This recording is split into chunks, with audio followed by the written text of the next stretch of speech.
Hello दोस्तों, स्वागत है फिर से आप सभी का आपके अपने चैनल स्टडी विथ VSN पर।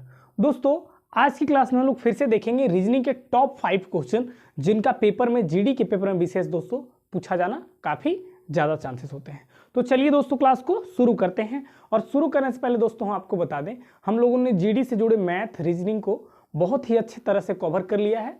उस प्लेलिस्ट का नाम आपको मिशन SSC जीडी 2023 के नाम से मिल जाएगा। पेपर देने से दोस्तों पहले जरूर एक बार वीडियो को देख लीजिएगा, वो सारे वीडियो आपके लिए बहुत ही ज़्यादा हेल्पफुल साबित होगा। तो चलिए दोस्तों क्लास को शुरू करा जाए। देख लीजिए, यहाँ पे बोला है कि 1 से 8 तक के अंकों के वर्गों का योगफल क्या होगा। मतलब 1 से 8 तक जितने सारे नंबर हैं सबका वर्गों का जो योगफल, जो स्क्वायर का योगफल होगा वो क्या होगा। जैसा कि हम लोग दोस्तों सबको पता है कि 1 का स्क्वायर 1 होता है, प्लस क्या होता है 2 का स्क्वायर 4 होता है, प्लस 3 का स्क्वायर 9, और फिर 4 का होता है 16, फिर 5 का 25, फिर 6 का 36 होता है, 7 का 49 होता है और 8 का 64 होता है। इन सभी को हमको जोड़ना है। योगफल कहने का मतलब क्या कि सबको जोड़ दीजिए। अब चलिए सबको जोड़िए, मेरे साथ आइए। अगर हम सबको तो देखिए 4 और 9 13, ठीक है ना। कितना 4 और 9 13, 13 और 6 कितना हो जाएगा 13 और 6 19, 19 और 5 क्या हो जाएगा 24, 24 6 30, 30 और 9 हो जाएगा क्या 39, 39 और 4 क्या हो जाएगा 39 और 4 ये हो जाएगा दोस्तों 43, 43 और 44। कितना यूनिट डिजिट क्या मिलेगा 4। तो देखिए तो इसमें यूनिट डिजिट कितना 4 किसी में है तो 4 इसमें है, यानी कि यही मेरा होगा।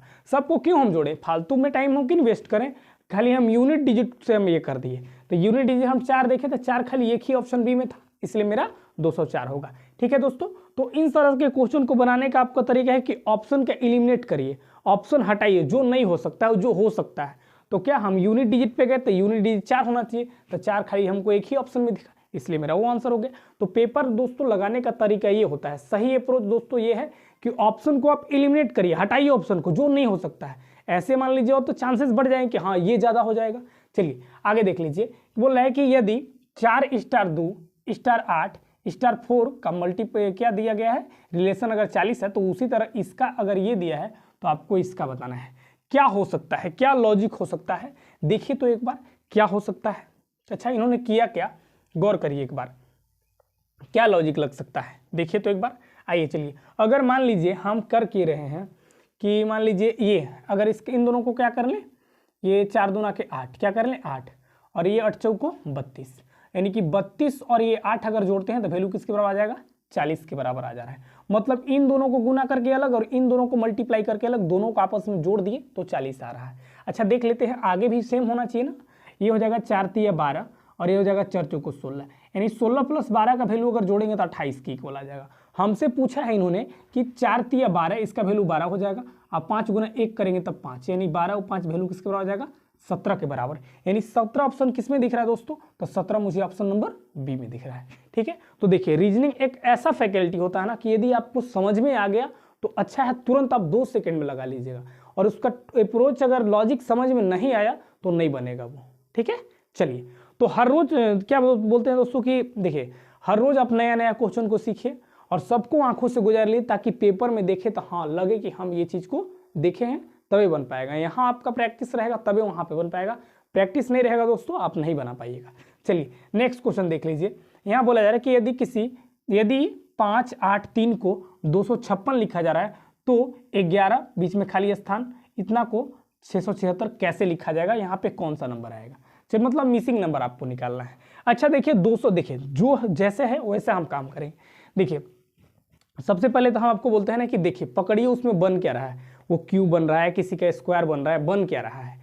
तो जैसा कि दोस्तों हम देख पा रहे हैं कि 256 किसी न किसी संख्या का वर्ग है। अब मुझे नहीं पता किसका वर्ग है, आगे देख लेंगे इसको। अब 676 किसका वर्ग है, किसका स्क्वायर है। तो दोस्तों ये बात सब लोग को पता होता है कि 256 जो होता है वो 16 का स्क्वायर होता है, मतलब 16 का वर्ग होता है 256।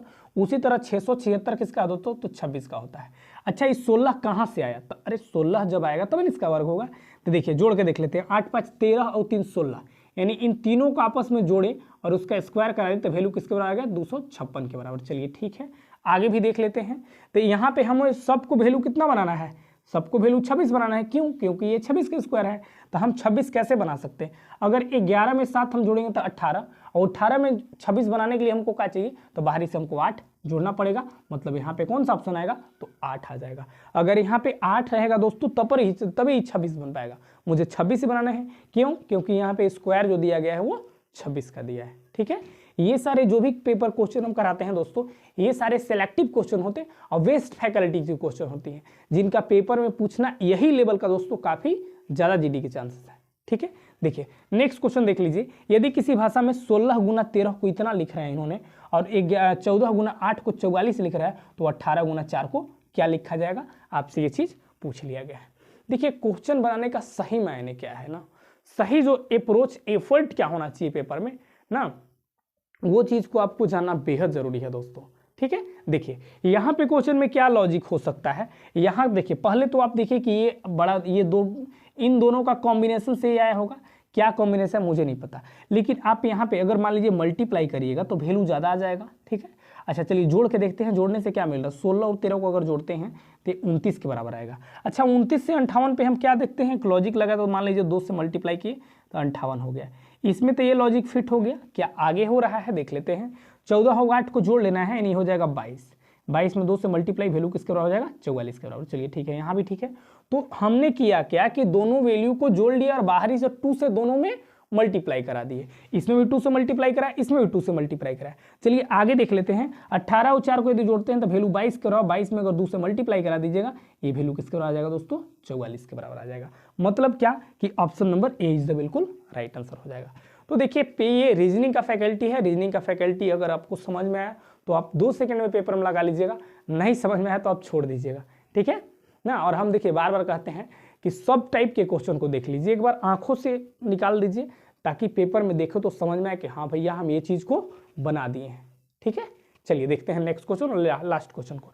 बोला कि निम्न श्रृंखला को पूरा कीजिए, 10 से 11 है, फिर 19 है, 46 है, 100 से, यहाँ पे क्या आएगा आपसे पूछा गया है। देखिए हम आपको बताते हैं, बार बार कहते हैं दोस्तों कि श्रृंखला का कभी भी क्वेश्चन रहे तो आप ज्यादा चांसेस ये करिए गैप ढूंढिए। क्या ढूंढिए, गैप कहने का मतलब दोस्तों अंतर ढूंढिए। इसमें अंतर हम जैसा दोस्तों देख पा रहे हैं, ये कितने का अंतर, 1 का अंतर। चलिए यहाँ पे कितने का अंतर है दोस्तों, यहाँ पे कहिएगा 8 का अंतर है। ठीक है, और यहाँ पे कितने का अंतर है दोस्तों, ये कहिएगा 27 का अंतर, कितने का, 27 का। और यहाँ पे कितने का अंतर है दोस्तों, यहाँ पे दोस्तों अंतर है 64 का, कितने का, 64 का।